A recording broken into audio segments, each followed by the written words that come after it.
I want to begin by extending my thanks to Eric Dubay's research, because it contributed to my realization that the Earth is indeed flat and stationary. But just like you will get the truth about 9/11 from the controlled opposition agent Alex Jones, you will get most of the truth about the flat Earth from Eric Dubay. I first became suspicious of Dubay when I saw this picture of him giving the Masonic 666 hand sign on the thumbnail of his video called Eric Dubay Flat Earth Anarchist. I decided to point this out in the comments section, and Dubay told me that I was wrong and that it was a yogic mudra stolen by the Freemasons. He then directed me to his website for further information. His website claimed that Freemasonry stole this hand sign along with the 33 degrees of Kundalini and our 33 vertebrae spine. His website also contained information about this hand sign and its usefulness in regards to meditation. You see, it becomes clear after listening to Dubay for any length of time that he subscribes to certain aspects of Eastern religions like Hinduism and Buddhism, etc., but not directly following a specific religion himself. I have no objection to Eric Dubay's chosen spiritual path. We all have freedom of religion. However, this is as good a place as any to start in demonstrating that Dubay is leading his followers away from the bigger picture of truth and down subtle avenues of deception and hypocrisy. While Dubay may attempt to create parallels between Christianity and sun worship, a concept which has been debunked by the way, I'll leave a link in the description, it doesn't change the fact that Dubay himself uses Eastern religions, which at the heart are esoterically, and in some cases exoterically, the same as most of the other religions, including sun worship. I find it ironic that Dubay falsely condemns Christians for something which he is guilty of. For example, mother and child worship can be found in Egypt with Isis and Horus, who is the reincarnation of Osiris, in Greece with Irene and Plutos, in Rome with Fortuna and Jupiter, in Babylon with Semiramis and Tammuz, and of course, as far as Eric Dubay is concerned, in India with Isi and Iswara, or Devaki and Krishna. This also comes into Catholicism with Mary and Jesus, but note that I make the distinction between Catholicism and Christianity. Catholicism is not Christianity, but rather a paganized version of it. Many Catholic doctrines directly contradict the Holy Bible.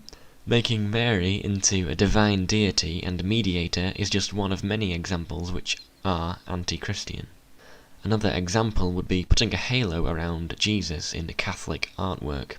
The halo is not found in the Bible, and is in fact a symbol of the sun. Again, Catholicism is paganized Christianity. Halos can also be found in the Babylonian religions, and of course in Eric Dubay's Eastern religions.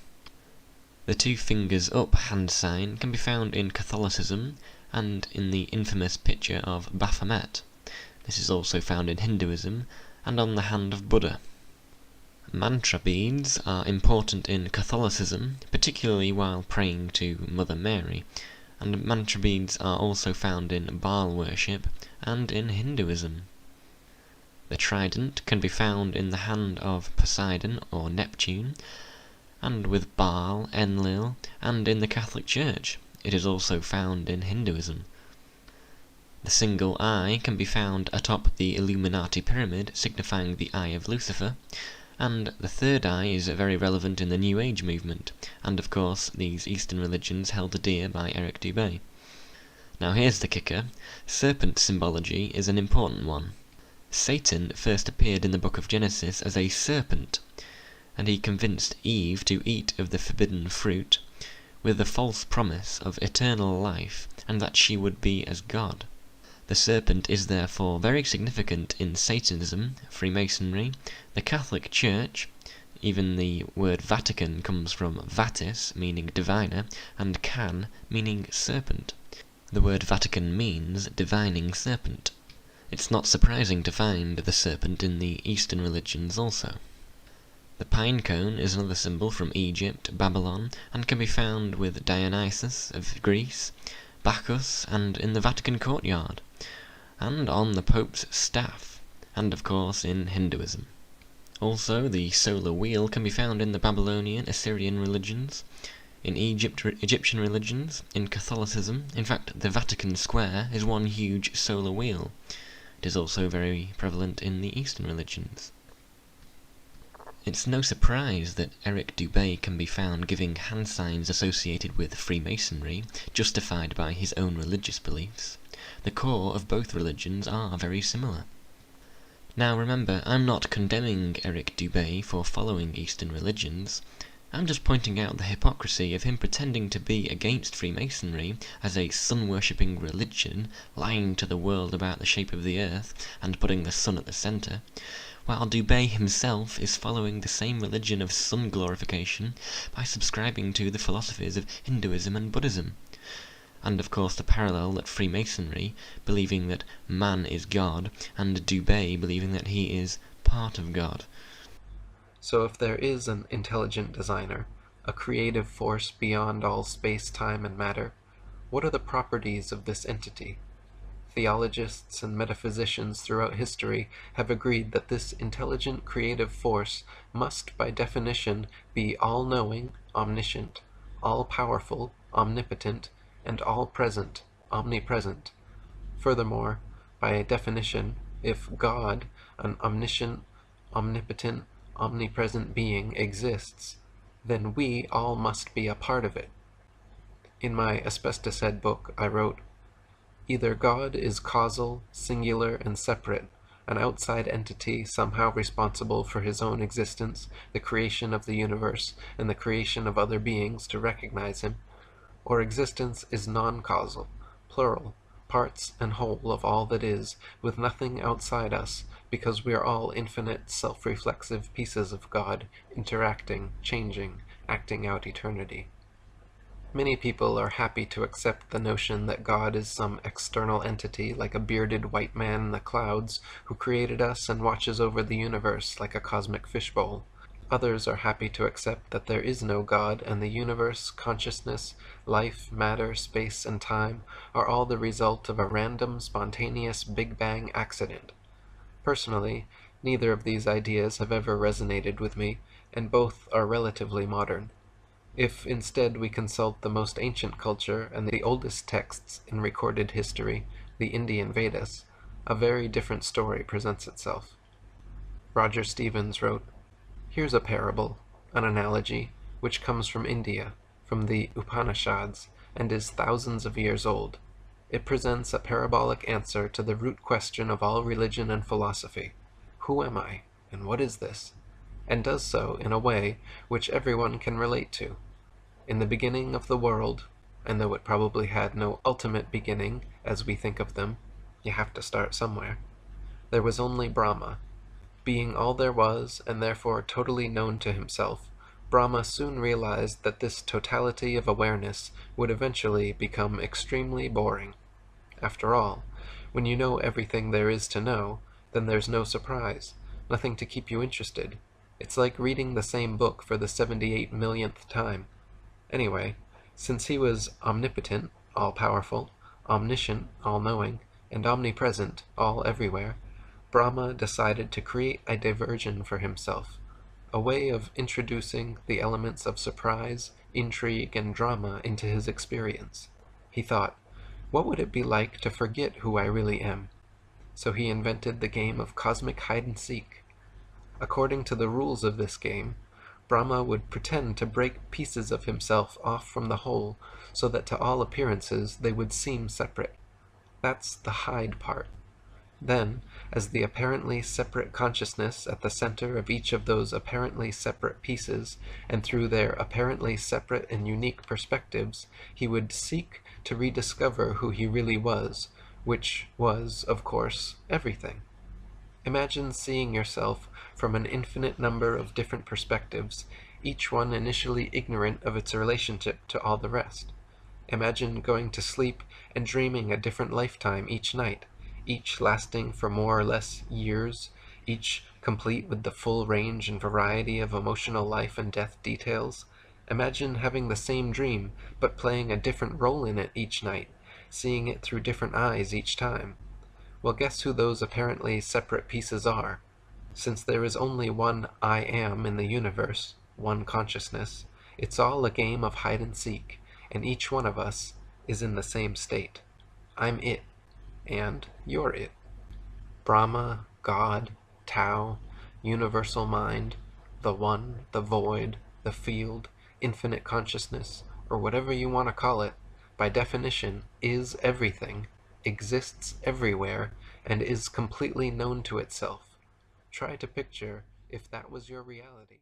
The great Indian sage Sri Ramana Maharshi said, "I am is the name of God. God is none other than the self." In the 12th century, Ibn al-Arabi, one of the most revered Sufi mystics, wrote, "If thou knowest thine own self, thou knowest God." Shankara, the 8th century Indian saint, whose insights revitalized Hindu teachings, said of his own enlightenment, "I am Brahman. I dwell within all beings as the soul, the pure consciousness, the ground of all phenomena. In the days of my ignorance, I used to think of these as being separate from myself. Now I know that I am all." Since people always misinterpret the phrase, "I am God," I prefer to explain it as, "I am is God." Now, this whole concept that we are part of God in this cosmic game of hide and seek becomes a real problem when it comes to the question of morality. If we are all fractions of God, is there really any universal law of right and wrong? If so, who makes this law? If we are all God, then we make the rules and can therefore decide what is truly right and truly wrong. Would it therefore be okay to do just whatever we want? Well, no, because Eastern religions believe in karma, the universal law of justice. If we do good deeds, then we attract good things. If we do bad or evil deeds, then we attract evil. The problem with this is that it is demonstrably untrue, because if it were so, then the whole oppressive, evil Illuminati control system would not exist. The victims and endless line of murder which was required for them to gain such power would have destroyed them if karma was a real law. Now, of course, this is explained away with the concept of past and future lives. Karma would mean that people in the Illuminati power structure would pay for their evil in a future life. But this somewhat pushes this argument into the unprovable, since reincarnation is a theory, and since upon transcending death and being reborn, it must be assumed that we suffer amnesia and forget our previous life. This alone would mean that karma is unjust, since we would no longer know why we were being punished. And if this is truly the case, then those of us who are having bad things happen to us arguably deserve it. It would just be bad karma from a past life. So, would it be okay for me to kill a paedophile? Would the crime of murder be cancelled out by saving innocent children? If this is the case, and good deeds are a means of cancelling out the bad, then in theory I could do lots of good things and then partake in evil indulgences. Now, this concept of being saved by our deeds is also a Roman Catholic doctrine. Jimmy Savile, who was a Roman Catholic, and one of the most notorious paedophiles to have ever lived, was, in his eyes, justified by his extensive work for charity. His good work gave him a green card to live out his sick, twisted, perverted fantasies, including paedophilia and necrophilia. Now, while I'm sure we can all agree that this is absurd, and even Eric Dubay will comfort himself with the thought that the peace of God that acted through Jimmy Savile is now living a life of poverty, or perhaps reliving the life of one of his victims. This concept also begs the question that the children abused by paedophiles like Savile, do they deserve to suffer? If they were evil in a past life, then is their awful position in their new life entirely justified? If this is the case, then I would not be justified in even stopping a paedophile engaged in the act of sexually abusing a child, because I would be interrupting the universal law of karma playing itself out. And this would also mean that the whole justice system is just one big waste of time, and is acting to prevent universal karma. So do you see now why karma, which cannot be proven, and so is open to interpretation, creates more unanswerable questions than it does provide solutions. Now, I must apologise for preaching, but it is a requirement since Eric Dubay spends much of his time doing the same. I need to show you the other side of the coin. Now, in response to this video, which I just played you a part of, by Eric Dubay, the YouTube channel called The Truth is Stranger Than Fiction wrote, "On the surface, it seems like wisdom to many, but ultimately it is pure self-delusion fueled by deceptive, transcendent experience." I am somewhat inclined to agree with his analysis. Another reason I initially came to like Dubay was due to him quite rightly identifying David Icke as a controlled opposition agent. You also asked me about the whole David Icke, Alex Jones thing. Yeah, I've been kicked off Prison Planet forum, davidicke.com, Above Top Secret, Godlike Production, periodically. And the best way to control that opposition is to lead it. And the best way to lead opposition is to mix truth in with falsehood. And that's what these controlled opposition leaders do. They tell you a bunch of great information, maybe 90% of what they say is spot on. But then there's a 10% which is leading you down the garden path towards nowhere. For instance, with David Icke, he's got great information. I agree with most of what he says. But then, like, say, his latest book, literally the whole thing is about how reptilian aliens from Draconis use the hollow moon as a spaceship and control us through mind control beams beamed down from the hollow moon by these reptilian aliens. That's a fair description of what the whole book is about. And boy, he does a good job of, if you read it, you'll question, wow, okay, maybe. But in the scheme of things, even if that was happening, there's so much more provable information that you could go about, teaching people instead of trying to bring them off into this fantasy land of reptilian shape-shifting. I left that off. They're shape-shifting, reptilian, alien, human hybrids who came here from another star system, used the hollow moon as a spaceship, and have mind control technology from it, which they beam to Earth to mind control the human race. Now, if that's not a fantasy story to control the opposition and lead them into crazy land, I don't know what is. And that's what David Icke's been doing for 20 years now. Like he used to say, all a comedian has to do is mention my name to get a laugh. Yeah, that's your role. That's what you do. Just like we were saying that. Well, I'm inclined to agree with Eric Dubay on this point. That being said, however, it was somewhat confusing for Dubay to later quote David Icke to support his Platonic collectivist drop-in-the-ocean oneism concept. He is your soul, the inner controller, the immortal. David Icke wrote, "Think of the difference between a droplet of water and the ocean. The droplet symbolizes the sense of division, of being an individual me, unconnected to anything else. This is like identifying with being Bill Bloggs or Ethel Jones. But put that droplet back in the ocean, and where does the ocean end and the droplet begin? There is no beginning and no end, no alpha and omega, because all is one. At that level, there is no we, only an infinite I. Part of that ocean may be calm and peaceful, and another may be angry and rough, but it is still the same ocean, the same oneness. We are always the ocean, always infinite awareness, and we cannot literally become disconnected from that. However, when we forget who we are, we can be confused into a sense of division, of being the droplet, and we perceive reality through the tiny lens that this creates in our minds. We are the ocean, infinite awareness, but we believe we are just a little powerless, insignificant droplet. We identify with division and parts, not unity." Now, this was released years after his video claiming David Icke to be controlled opposition, so Dubay knows he is quoting a deceiver or member of our opposition. As my father once said, if you insist upon using proven lies to tell the truth, then what does that say about you? And that's what these controlled opposition leaders do. They tell you a bunch of great information. Maybe 90% of what they say is spot on.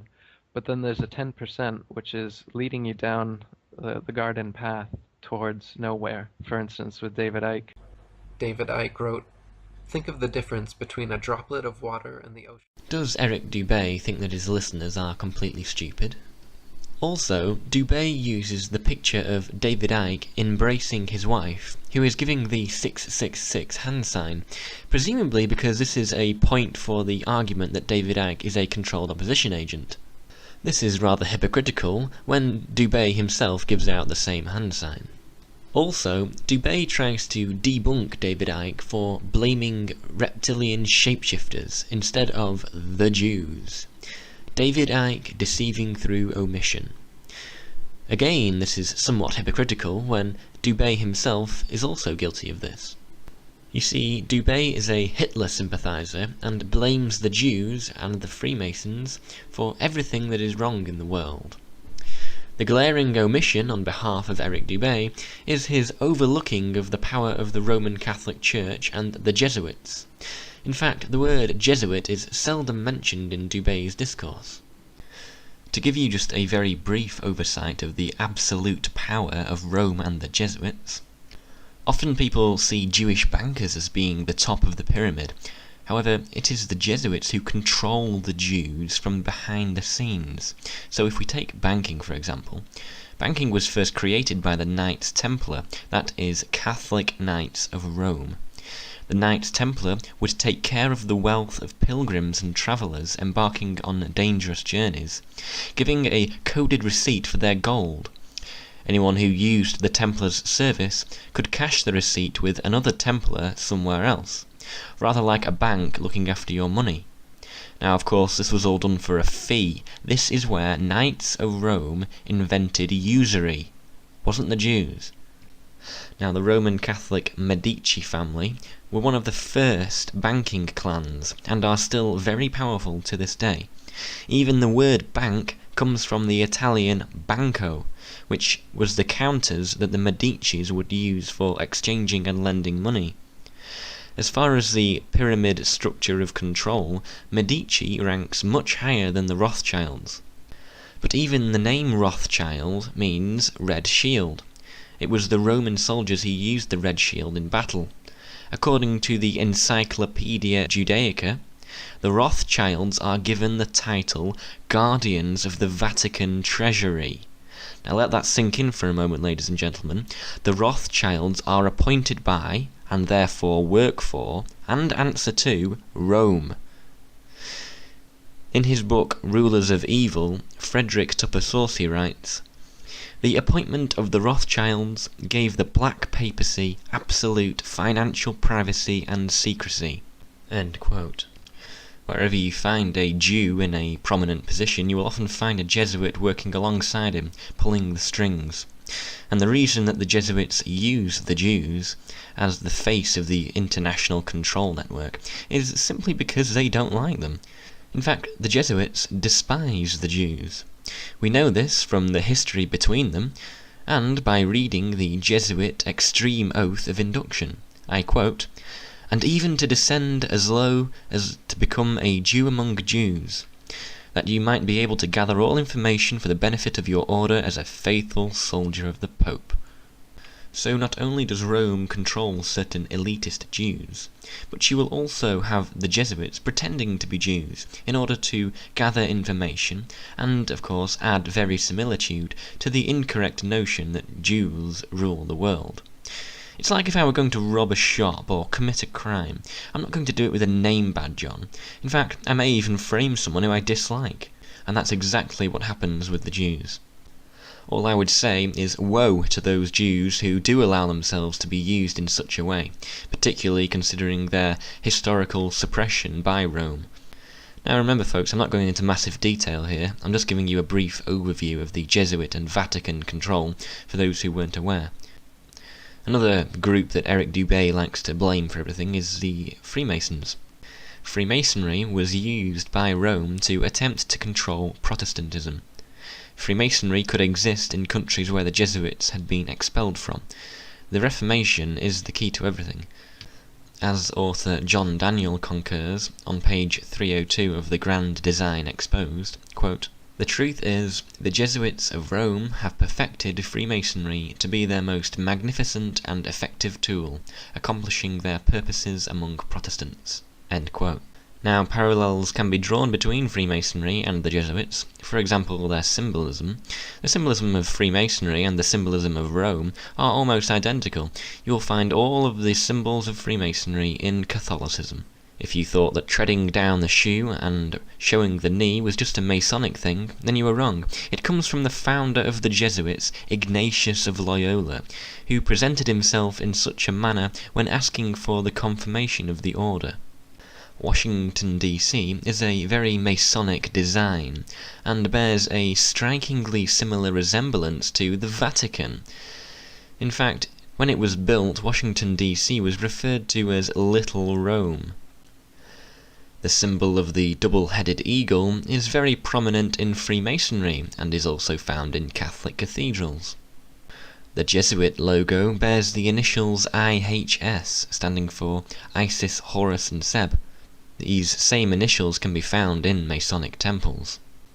Frederick Tupper-Saussure wrote, "Hold Freemasonry up to the light, and you cannot help but see the black papacy's watermark." End quote.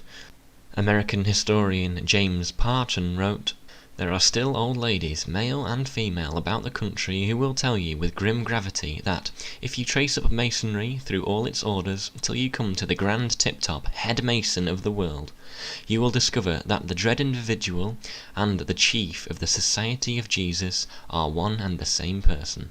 End quote.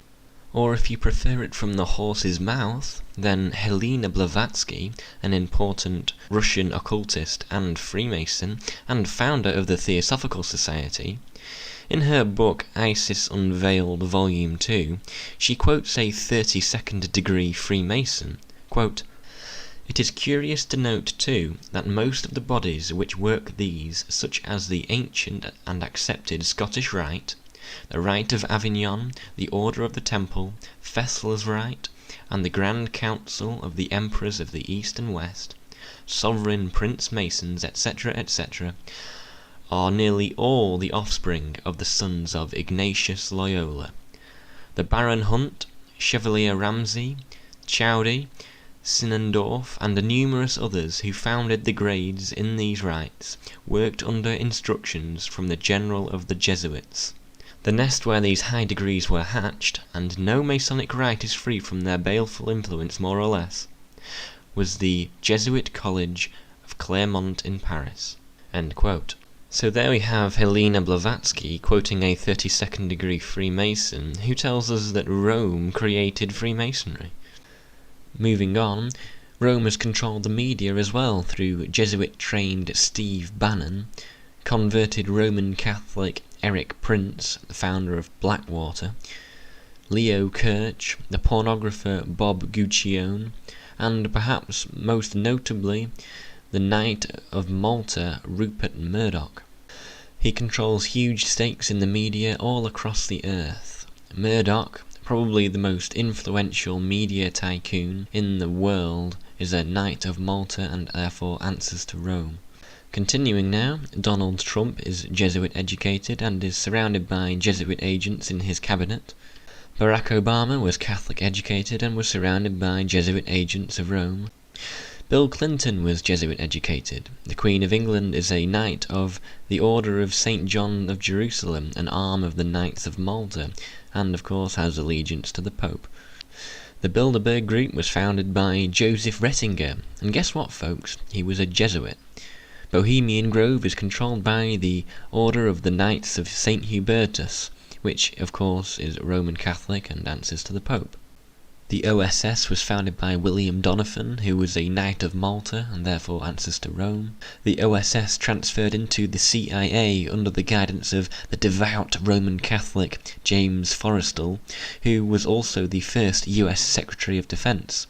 The CIA was established by President Harry Truman, a 33rd degree Freemason with deep Jesuit connections.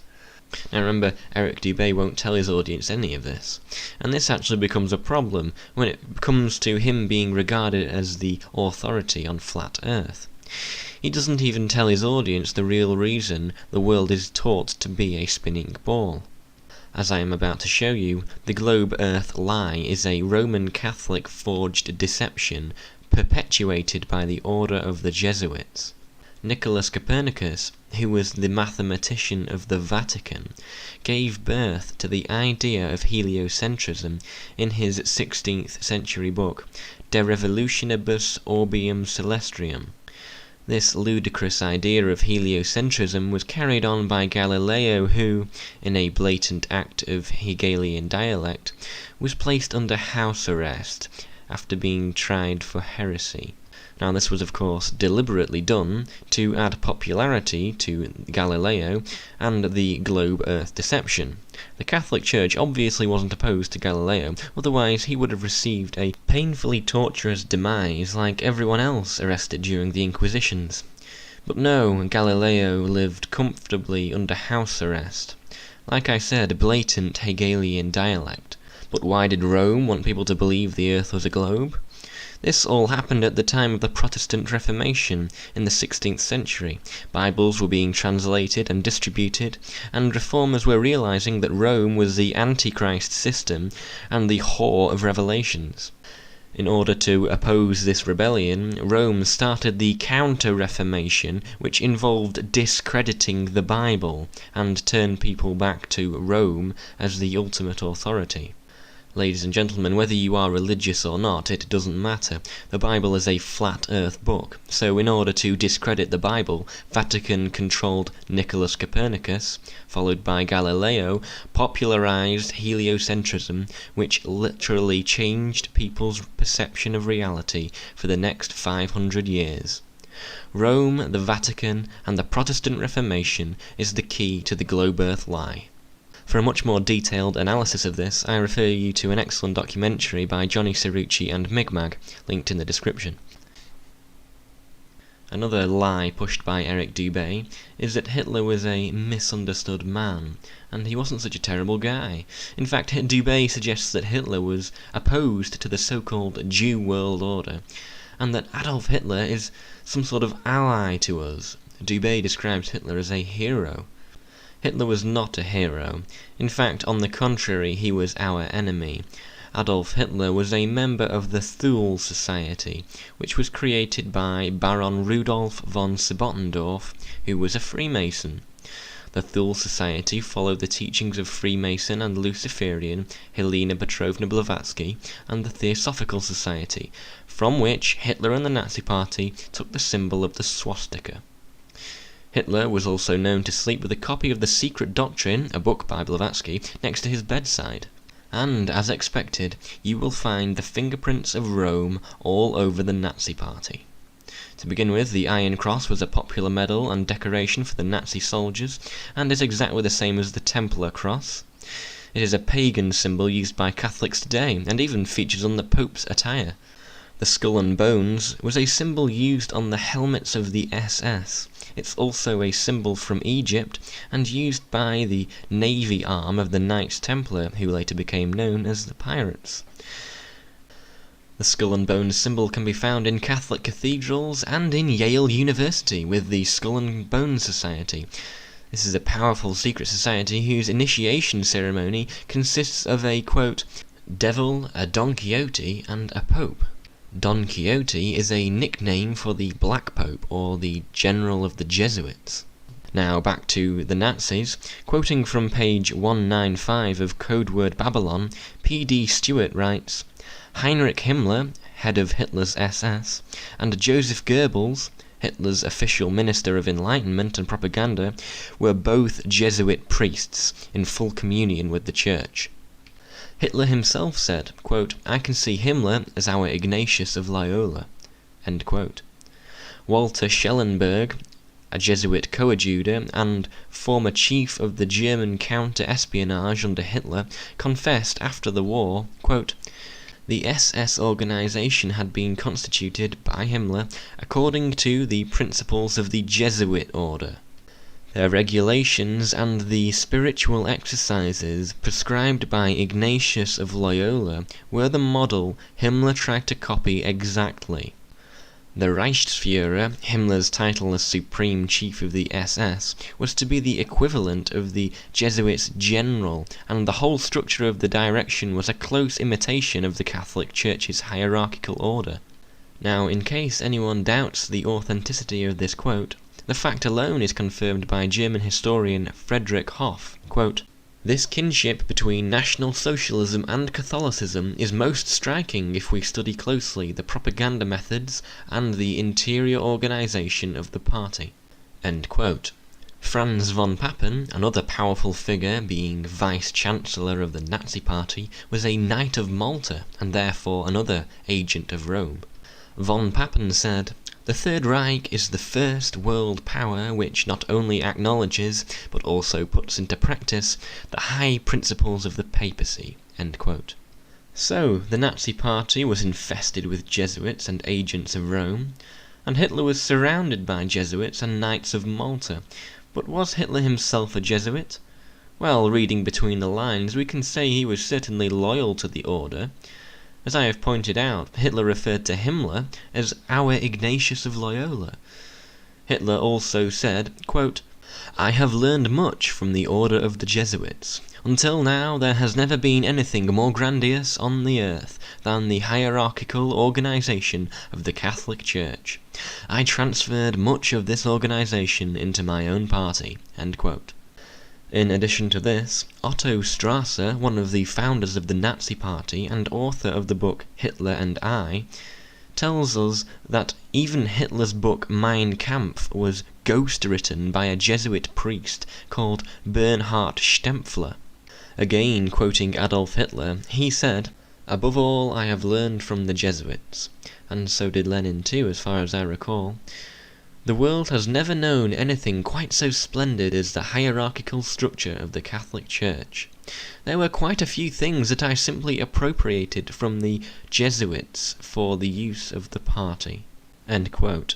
P.D. Stewart goes on to ask the question, how could Hitler borrow so much from the Jesuits, unless he himself was deeply initiated into the order? But still, according to Eric Dubay, Hitler was a hero. You are blind, so fuck what you say. I'll expose the flat earth and hail Hitler all day. Now folks, I'm not going to mention the war, I'm not going to mention the concentration camps, and I'm not going to talk about the Holocaust, because according to Dubay, it never happened. Instead, I'm just going to hammer home the fact that Hitler and all of his close advisors and associates were loyal to the Pope, the Vatican, the papacy, the Jesuits. Call it what you want, I don't care. They all worked for the Whore of Babylon, and Eric Dubay is advocating them. If this alone isn't enough to cast reasonable doubt over Dubay, then I don't know what is.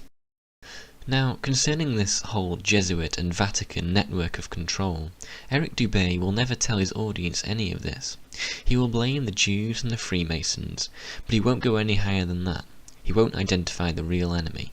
The reason why? Well, I believe he's a disinformation-controlled opposition agent, so it's not in his interest to tell you the truth, and give you the whole picture. Secondly, if he accepted it and addressed it, he could no longer hail Hitler. Thirdly, the Roman Catholic Church is identified as the Whore of Babylon in the Holy Bible. The Book of Revelations and the Book of Daniel identify our enemy through prophecy. Demonstrating that Rome and the Vatican control the world would only serve to validate Bible prophecy, which is not something that Eric Dubay wants to do. In fact, on the contrary, he has a distaste toward Christianity. Eric Dubay's video called Jesus Christ Never Existed is not his own work, but rather a one-sided compilation of mainstream and alternative sources, painting a very inaccurate picture of Jesus Christ. Not only is it full of mistakes and unbalanced opinions, but it does not accurately represent the reliability of the New Testament.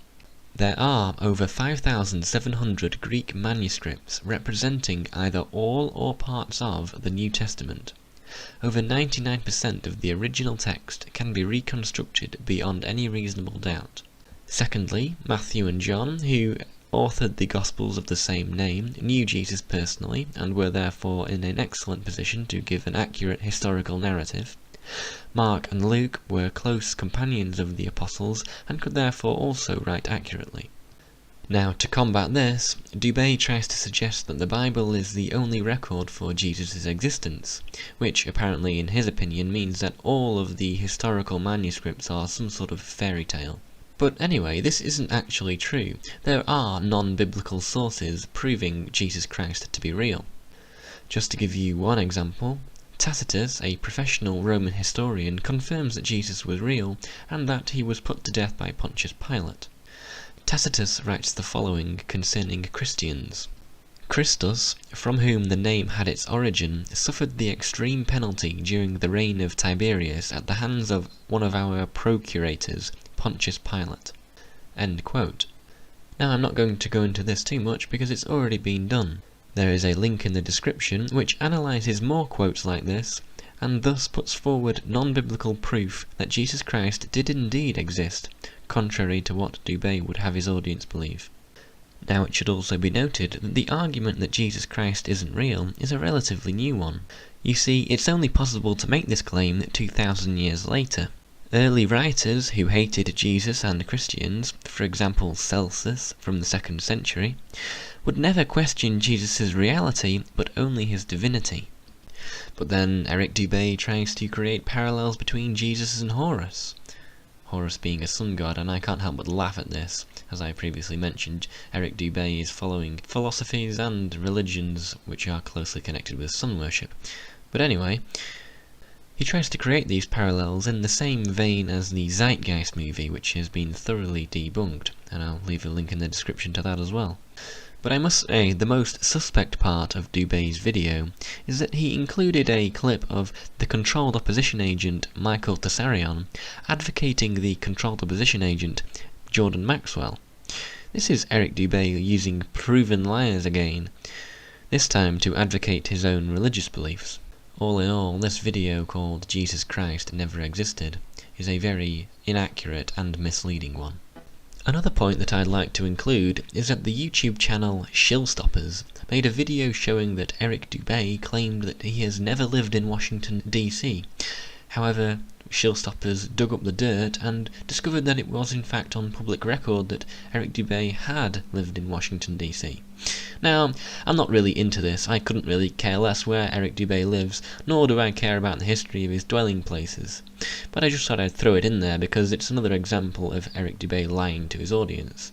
Shillstoppers also referred to another so-called expose of Eric, showing that his former girlfriend was some sort of government agent.